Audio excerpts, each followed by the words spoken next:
You ask Claude to find your latest GitHub issue. A second later, it hands you the answer. But Claude can't directly call the GitHub API. So, how did it just do that?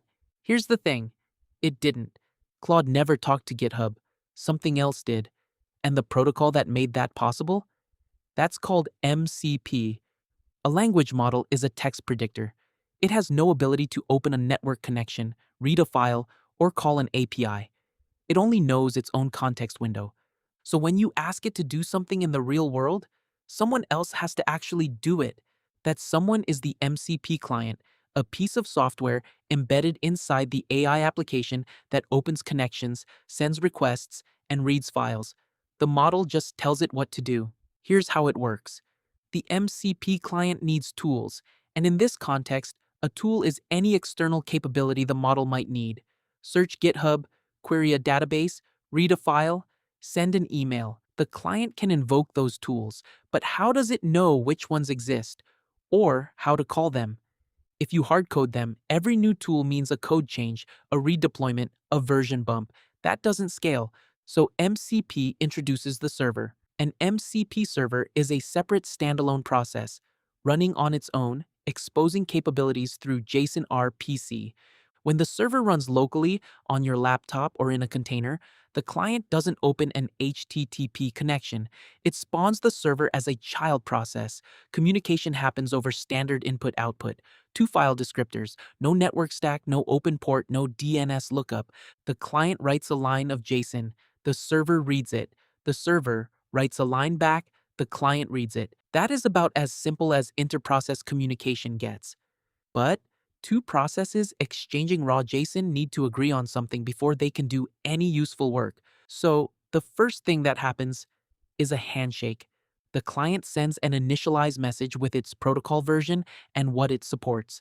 The server responds with its own version and a capability map, a JSON object whose keys declare exactly what this server can do. If the object has a tools key, the server has callable functions. If it has resources, it can serve structured data. The client confirms with an initialized notification, and only then is the session live. Any message sent before this three-step sequence is a protocol violation, and the connection is killed, and this is not optional. Now, here's where it gets interesting.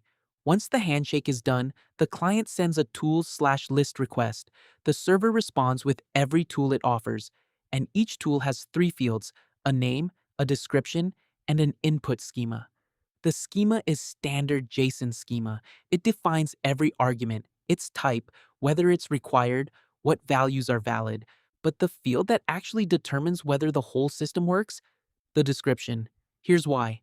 When you type "find my latest GitHub issue," the model doesn't scan tool names looking for a string match.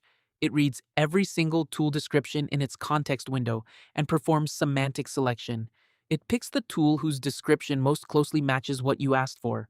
A tool called search_issues with the description "search GitHub issues" by repository and query string, returns title, number, and state, gets selected reliably. The same tool with the description "GitHub search" fails unpredictably because the model can't distinguish it from a code search or a user search. The description isn't documentation, it's a prompt, and writing a good one is necessary. Let's trace the actual call. The model picks tool search_issues. The client builds a JSON-RPC message, a method field set to tools/call, a params object with the tool name and arguments, and a numeric ID so it can match the response later. That message goes to the server. Inside the server, a request router, usually just a map of method strings to functions, looks up tools/call. It extracts the tool name, walks the tool registry, finds the handler, validates the arguments against the stored schema, and calls the function. The function is completely ordinary code.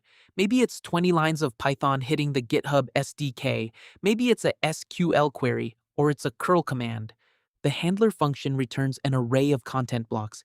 Each block has a type, text, or image, and the data itself. The server wraps that in a JSON-RPC response, matches the original request ID, and writes it to output. The client reads the line, parses it, matches the ID to its pending request, and injects the content back into the model's context. The model generates its next response using that data. From your perspective, Claude just searched GitHub. But here's something most people miss. This connection doesn't close after one call. MCP sessions are stateful and bidirectional. Either side can send messages at any time. If a new tool gets deployed while the session is running, the server fires a notification telling the client the tool list changed. The client refetches the list, and the model immediately sees the new tool. No restart, no reconnection required. Even more amazing, the server can send requests back to the client. During a long-running tool execution, if the server might need the user to confirm something. Now, when that server needs to move to the cloud, standard input/output won't work anymore because of no shared process boundary.